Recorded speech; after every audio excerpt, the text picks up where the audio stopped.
Hi, my name is Jason Munoz, and this is God's Remnant. Thank you for joining us. Today, we're going to discuss the Beatitudes, also known as the Sermon on the Mount. But before we do that, let us bow our heads and ask God for the gift of discernment.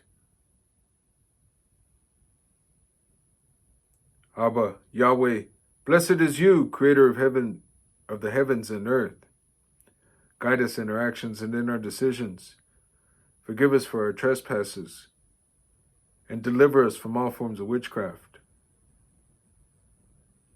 We ask that you send warring angels to defend and protect us, as we also ask for the gift of discernment as we study your word and speak your truth. In Yeshua's name we pray. Amen. All right. So, if you're new to the channel, welcome. Here on God's Remnant, we discuss the most important prophetic book ever written, the Bible, and why and how it's still relevant today, and how we could use it to spot the wolves in sheep's clothing that the Messiah spoke of. All right. Today, going over the Beatitudes, I wanted to cover a couple topics. The first one being one that Ray Comfort of Living Waters, a very popular evangelist. He goes around and he gets people to recognize sin in their lives.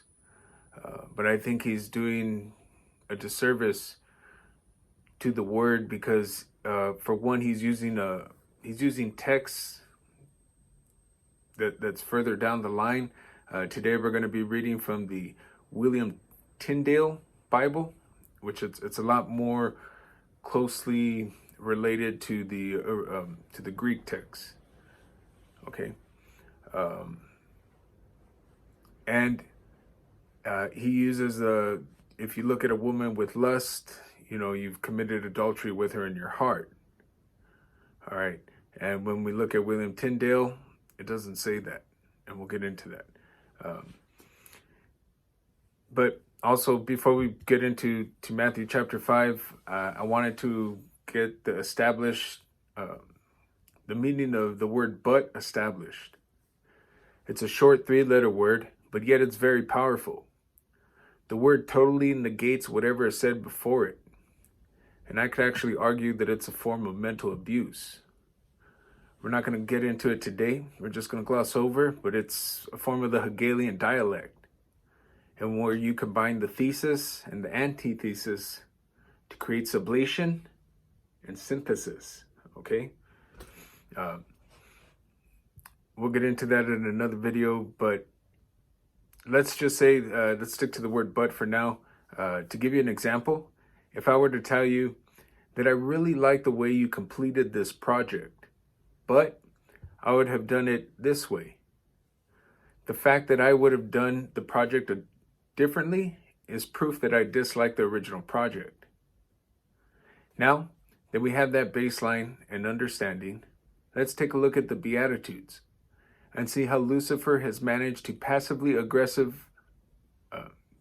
aggressively undermine his father's law by refuting 5 of the laws given to Moses. Again, Jesus is displaying the characteristics of the Lucifer described in Isaiah 14. All right, Matthew chapter 5. When he saw the people, he went up into a mountain. And when he was set, his disciples came to him. And he opened his mouth, and he taught them, saying, "Blessed are the poor in spirit, for theirs is the kingdom of heaven. Blessed are they that mourn, for they shall be comforted. Blessed are the meek, for they shall inherit the earth. Blessed are they which hunger and thirst for righteousness, for they shall be filled. Blessed are the merciful, for they shall obtain mercy. Blessed are the pure in heart, for they shall see God. Blessed are the peacemakers, for they shall be called the children of God. Blessed are they which suffer persecution for righteousness' sake, for theirs is the kingdom of heaven. Blessed are ye when men revile you and persecute you, and shall falsely say all manners of evil sayings against you for my sake. Rejoice and be glad, for great is your for great is your reward in heaven. For so persecuted they the prophets which were before your days. Ye are the salt of the earth. But if the salt hath lost her saltiness, what can be salted therewith? It is henceforth good for nothing, but to be cast out, to be trodden under the foot of men. Ye are the light of the world. A city is set on a hill cannot be hid. Neither do men light a candle and put it under a bushel, but on a candlestick, and it lighteth all that are in the house. Let your light so shine before men, that they may see your good works and glorify your Father which is in heaven. Think not that I have come to destroy the law or the prophets. No, I am not come to destroy them, but to fulfill them. For truly I say unto you, till heaven and earth perish, not one jot, one tittle of the law shall escape, till all be fulfilled. Whosoever breaketh one of the least commandments and teacheth men, so he shall be called least in the kingdom of heaven. For I say unto you, except your righteousness exceed the righteousness of the scribes and Pharisees, ye cannot enter the kingdom of heaven. Ye have heard now it has said unto them of the old time, Thou shalt not kill. For whosoever killeth shall be in danger of judgment.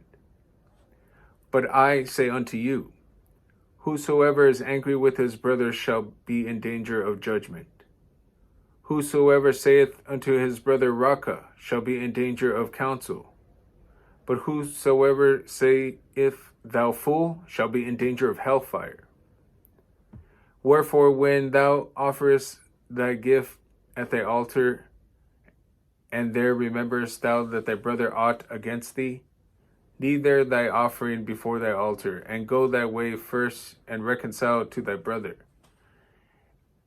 And then come and offer thy gift.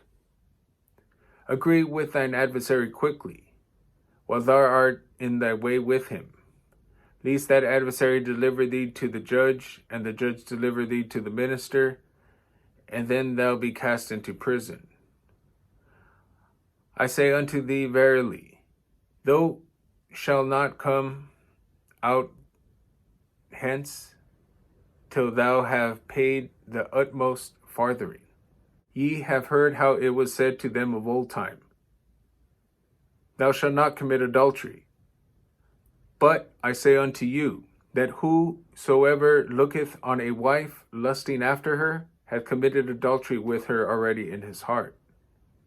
Wherefore, if your right eye offend thee, pluck him out, and cast him from thee.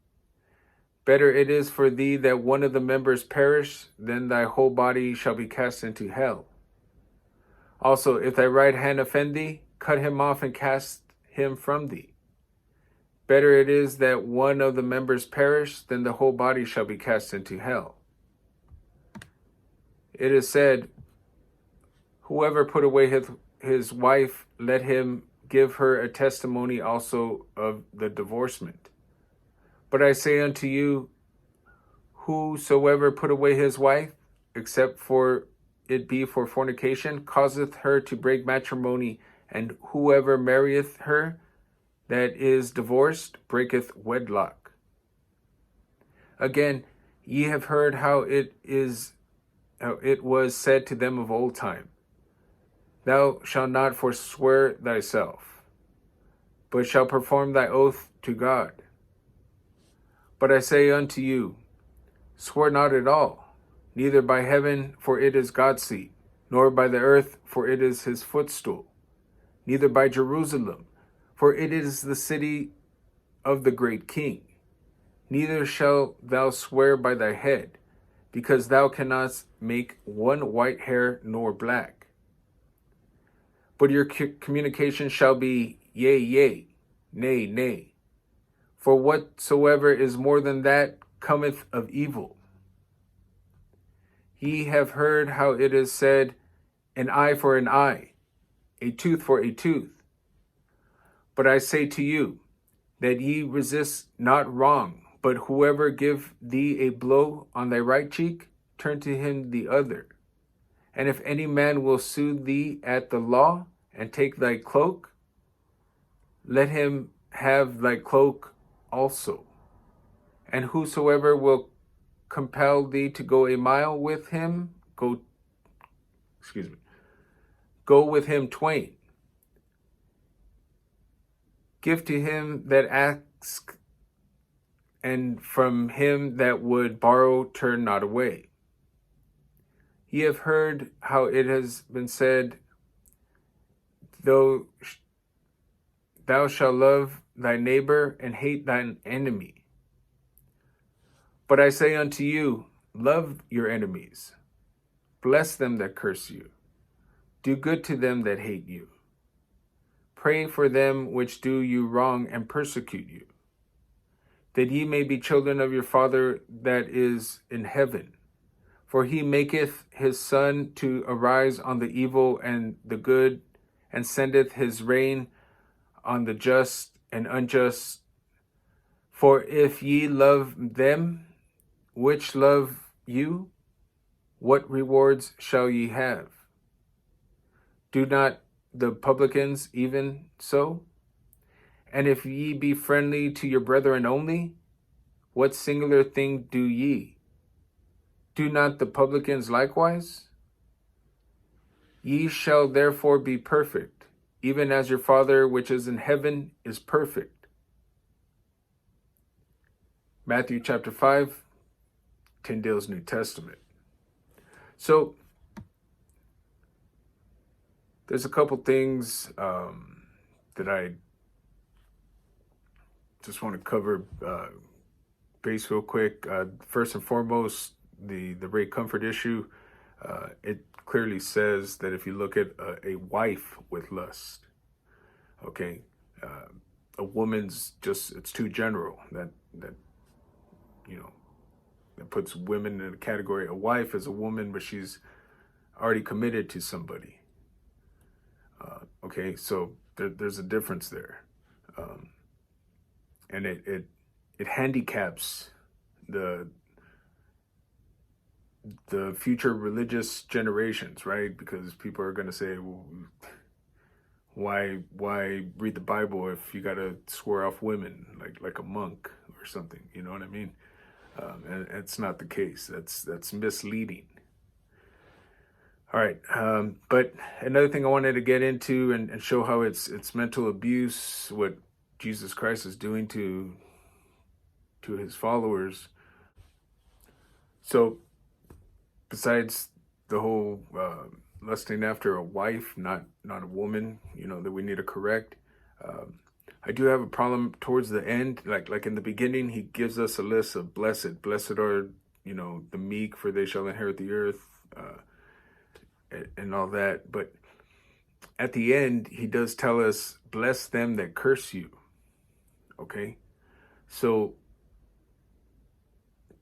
here Jesus Christ has his followers give those that curse others or engage in witchcraft, I guess, legal, spiritual permission, or spiritually they're giving those types of people permission to curse them, the sheep.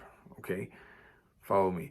At this point, I would like to refute that weak, misleading rhetoric, and I would like to invoke the original covenant between Yahweh and Abraham for all of Yahweh's people that are out here that are being misled. We need to waken up, and I want to invoke the original covenant. And I will bless those that bless thee, and curse those that curse thee. And in thee shall all the tribes of the earth be blessed. Genesis chapter 12, verse 3, the Septuagint. Now, we do have an enemy that's actively practicing rhetoric and witchcraft against us. They're constantly undermining us spiritually, okay? They do that through the material world. But let's get back to the Beatitudes. Another topic I wanted to cover was the eye for an eye, or as it's known in the Latin, lex talionis, the law of retaliation. It brought justice to an unfair world. And today a lot of people would argue that it's outdated, and I would say that they don't know what they're talking about, and that it was never actually taken literally. Only a life for a life was, and is still practiced today. That's why we have capital punishment. You know, just because it was written in the Old Testament doesn't mean that we have to do away with it. Jesus actually tells us, if we go back up, let's see,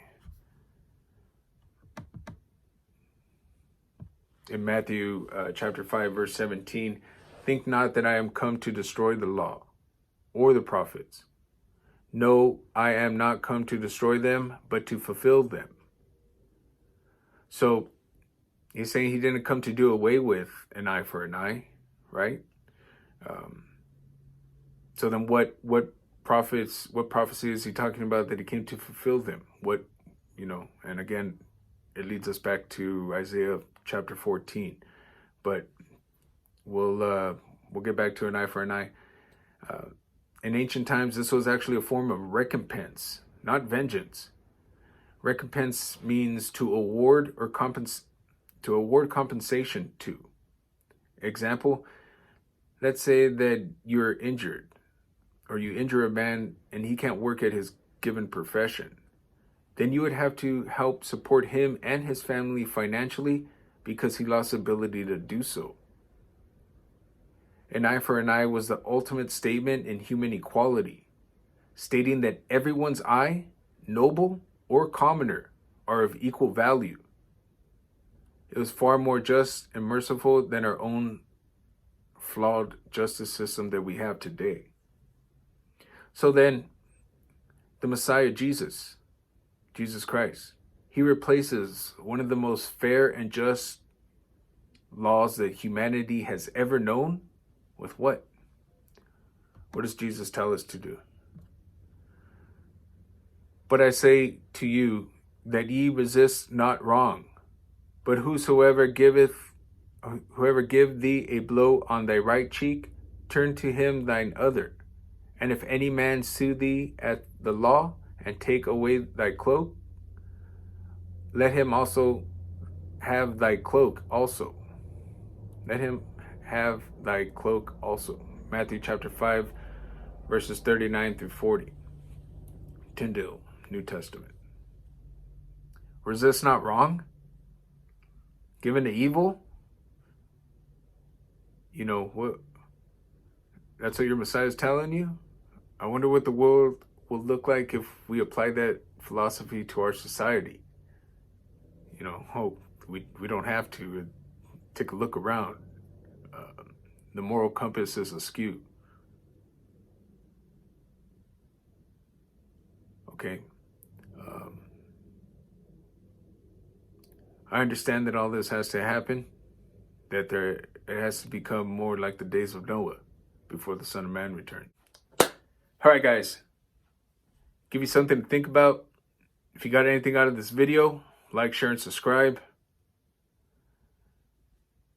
If you'd like to buy some merch, I'll go ahead and leave the link to the Teespring storefront down in the description below. Also, I'll put down there the link to the PayPal and my Bitcoin wallet if you'd like to make a donation. Anything is appreciated.